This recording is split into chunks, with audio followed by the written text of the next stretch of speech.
De vuelta a las 8:45, vamos a conversar sobre este último año de la legislatura que se abre a partir de hoy, 14 de enero, y que tiene por protagonista a Luis Rabé como presidente de la nueva Junta Directiva del Congreso, que hoy tomó posesión en solitario, en términos generales, arropado solo por los congresistas, porque pues, el cuerpo diplomático, los integrantes de los otros poderes del Estado, se encontraban en el Palacio Nacional listos para escuchar el informe del tercer año de gobierno del presidente Pérez Molina, quien volvió a ausentarse del Congreso por segundo año consecutivo. Hoy nos acompañan para discutir este tema Gerson Sotomayor, quien es analista político y legislativo, y Rodrigo Arenas, quien es presidente del Movimiento Cívico Nacional. A ambos bienvenidos, gracias por acompañarnos. ¿Qué perspectivas tenemos con la presidencia de un diputado que aparentemente no maneja muy bien la ley de régimen interior? Pues, mira, Gustavo, yo creo que realmente el Congreso cada año se está deteriorando más. Es una institución que realmente los políticos se han encargado de irla socavando. Y esta junta directiva es un claro ejemplo, creo yo, de eso, desde cómo se negoció. Si recordamos cómo fue el proceso de negociación para llegar a esta junta directiva, pues no fue un proceso, digamos, de debate parlamentario, no fue un proceso democrático. Y tan no fue un proceso democrático que tienes a un diputado que que llegó con muy pocos votos. O sea, su representatividad hacia los votantes es muy baja y su partido no, digamos. Entonces, así de poco democrático es esta junta directiva. Entonces, a mí me preocupa muchísimo más que el daño que nos va a hacer esta junta directiva, que creo que va a ser igual o peor a la del año pasado. Me preocupa muchísimo que realmente cada año que pasa se le está socavando más la institucionalidad al Congreso de la República, y ese es exactamente el acto o la acción que le gusta a los políticos populistas, porque termina desapareciendo ese balance de poderes. Recordemos que el Congreso de la República es el poder más influyente, es el organismo más poderoso del país, que realmente es el organismo que le puede poner límites a un presidente. Gerson, ¿qué ocurre con este último año de la legislatura? ¿Cuál es el panorama que se deja ver? Bueno, yo creo que existen varias cosas.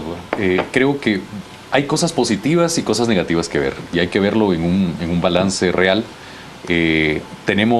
Tuvimos durante 3 años consecutivos, tuvimos presidentes del partido oficial. Quiere decir que la independencia del organismo legislativo estaba absolutamente cooptada por el organismo ejecutivo, y ese era un problema real a la hora de buscar consensos. Se buscaba más una implementación, una imposición de una agenda legislativa enmarcada dentro de las prioridades del gobierno, más que un tema de consensos políticos dentro del propio organismo legislativo. Y esto obviamente creo yo que se abre la oportunidad, al no tener un presidente del partido oficial, se abre la oportunidad de tener que generar esos consensos que son tan necesarios. Y creo que el discurso del nuevo presidente se enmarca precisamente en busca de estos consensos. Sabemos que, por ejemplo, si dependiera por el presidente y por su bancada, no podría aprobar una ley. Pero en base a eso se deben de buscar los consensos, tanto del oficialismo como de la oposición, para poder avanzar en una agenda legislativa. Ahora, en esta junta directiva no hay ningún diputado de líder, sino que más bien es únicamente una junta directiva del partido del presidente del Congreso, del partido oficial y también de la bancada de todos, ¿no? Correcto. Y la UCE y la UNE. No, pero no la bancada de todos. Mi país. La UNE. Bueno, mi país. La UNE, la mayoría la tienen el partido oficial y la UNE, prácticamente. Pero ¿qué importancia tiene que el líder no tenga ningún representante dentro de la junta directiva? Sí. Yo ahí discrepo con lo que dice Gerson, porque si realmente el presidente tuviera una bancada representativa en el hemiciclo, estoy de acuerdo que habría negociación y habrían consensos. Pero realmente este presidente fue una ficha de negociación. O sea, no fue un tema de representatividad. Por eso digo que yo no lo veo como... O sea, hubiera sido mucho más legítimo un presidente de la oposición, del partido líder o de porque tienen representatividad, por lo menos sacaron 1 millón de votos. Y que tendría una bancada, digamos, que le acuerparía. Y tiene una bancada que lo acuerpa a un presidente que no tiene bancada, que no tiene representación, ni siquiera tiene que responderle a ciudadanos. O sea, él no le tiene que responder ni a una bancada, ni a un partido importante, ni a votos, ni a ciudadanos. Entonces realmente él fue una ficha de negociación, seamos honestos, o sea, pongámoslo como lo es.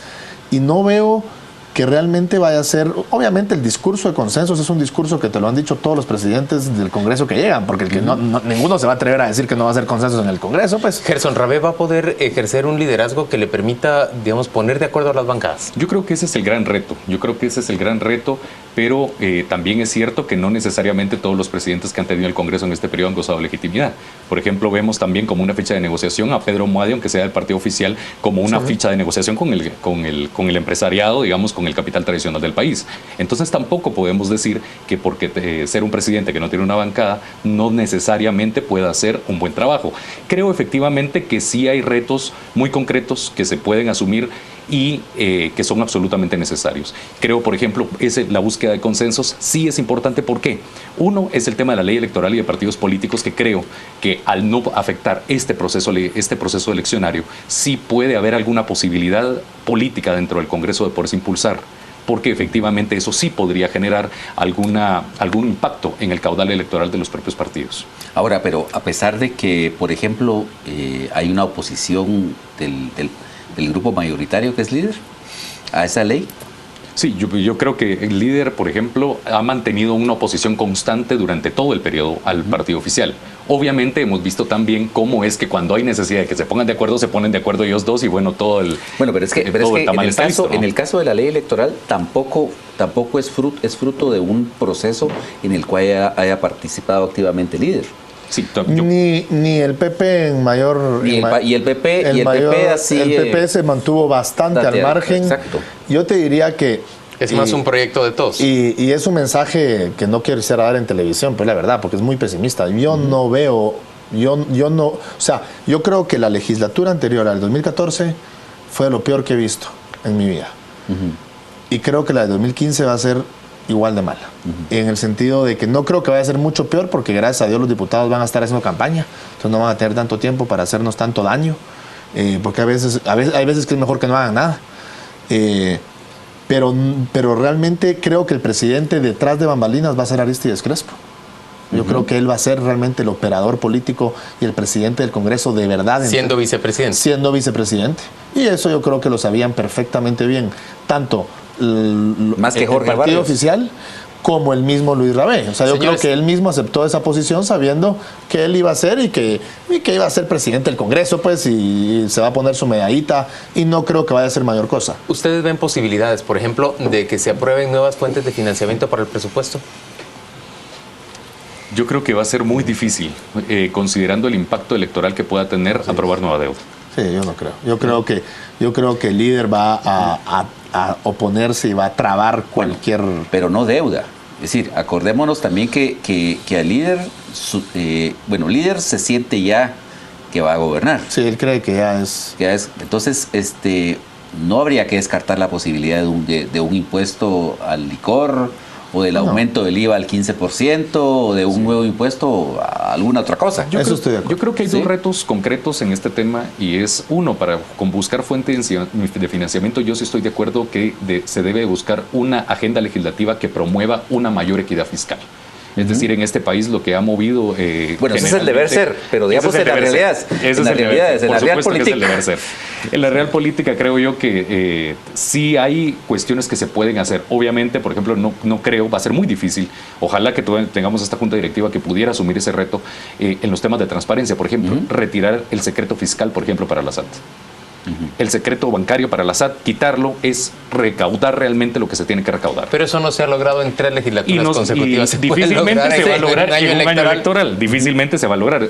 Pero creo que como reto es absolutamente válido, por ejemplo, planteárselo, especialmente que creo que puede ser muy vendible en un año electoral, que obviamente el electorado ve y puede estar detrás de lo que hagan los políticos o dejen de hacer.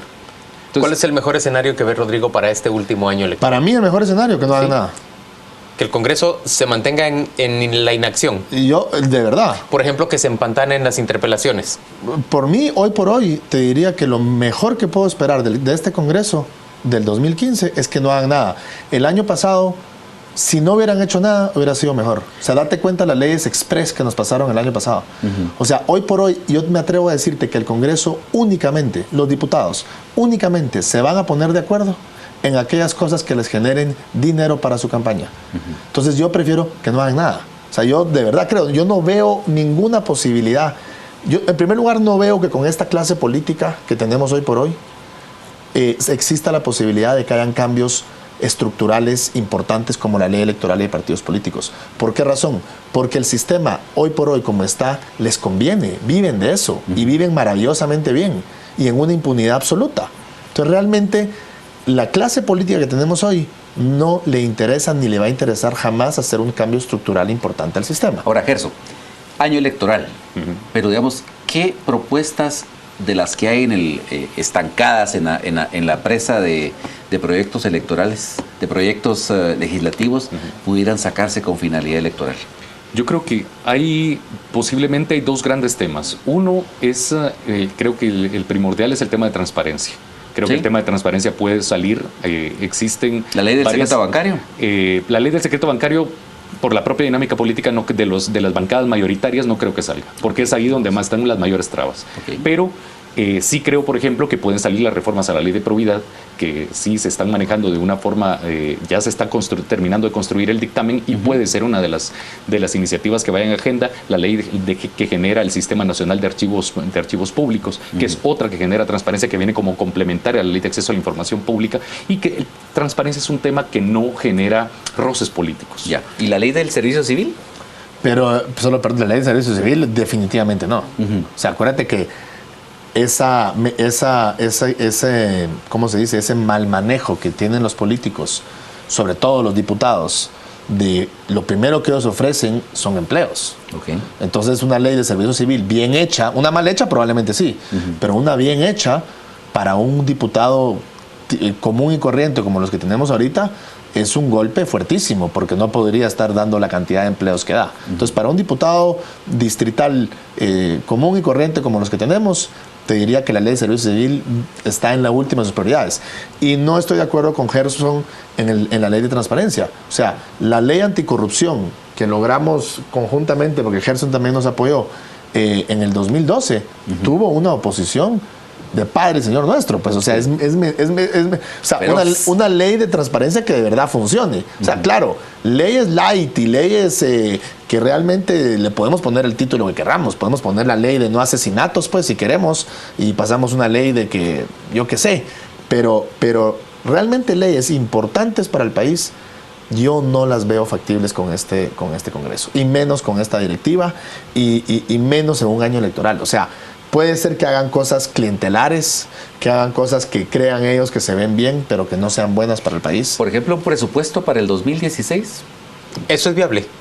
Bueno, yo creo que ahí se va a generar la viabilidad necesaria. Hay que recordar también cuando, por ejemplo, post-elecciones, post-primera vuelta electoral, por supuesto. Es ahí donde se marca la diferencia entre apoyar a un candidato u otro. Y es precisamente que recordar, cuando la UNE sale del gobierno e iba a entrar el Partido Patriota, empiezan a ofrecer los patriotas a granel la disposición de presupuesto para el primer año de gobierno de ellos y poderlo distribuir entre todos los políticos. Recordemos que Roberto Alejo se le voltea a la UNE. Exactamente, entonces el último mes. A partir de la discusión del presupuesto. Sí, o sea, Roberto Alejo se le voltea a la UNE el último mes y se alía con el PP para aprobar el presupuesto. O sea, eso sí puede pasar. Pero una vez más, realmente con juego político. O sea, yo lo que creo que es importante que estemos conscientes es que diferencias estructurales, reales, importantes para el país, en donde realmente nos atrevamos a decir, wow, algo positivo para el país, como fue la ley de anticorrupción, como fue el terror electrónico, batallas que hemos batallado, eso no creo que vaya a pasar. Y por eso te digo, yo prefiero que no hagan mucho. Señores, gracias a ambos por acompañarnos a las 8:45. Vamos de inmediato a ofrecerle la información de los deportes.